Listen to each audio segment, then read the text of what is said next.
গণঅভ্যুত্থানকে পদদলিত করার কোন স্পর্ধা যদি বিএনপি দেখায়, তাহলে তার খেসারত তাদেরকে বহন করতে হবে। দুঃসাহস বিএনপি দেখিয়েছে।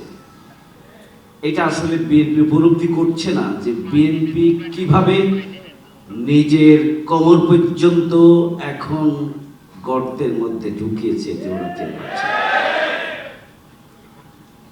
180 দিন যে সময় আছে অধিবেশন আহ্বানের,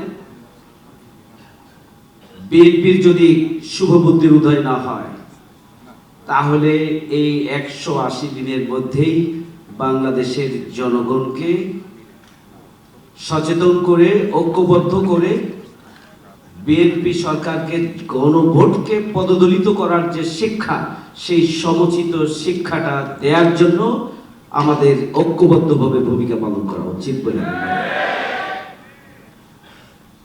আমাদের দেশ বারবার জুলাই গণঅভ্যুত্থানের মতো বাংলাদেশের ইতিহাসে 71-এর যে আন্দোলন, কালার এক্সপার্ট ডার্ক স্যাপ এবং মাইল্ড অন হ্যান্ডস টেকনোলজি সমৃদ্ধ অরিক্স অ্যাডভান্স ডিটারজেন্ট পাউডার আপনার লন্ড্রি এক্সপার্ট।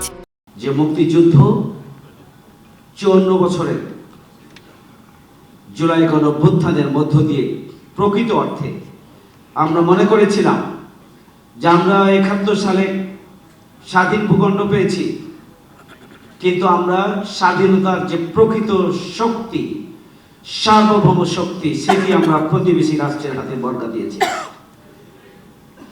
আমরা জুলাই গণঅভ্যুত্থানের মাধ্যমে সেই সার্বভৌম শক্তিকে আমরা আবার পুনরুদ্ধার করেছিলাম। এদেশের তরুণ দামাল ছেলেরা নিজেদের বুকের রক্ত দিয়ে, জীবন দিয়ে এদেশের 18 কোটি মানুষকে ঐক্যবদ্ধ করে জুলাই গণঅভ্যুত্থান সংগঠিত করেছিলেন।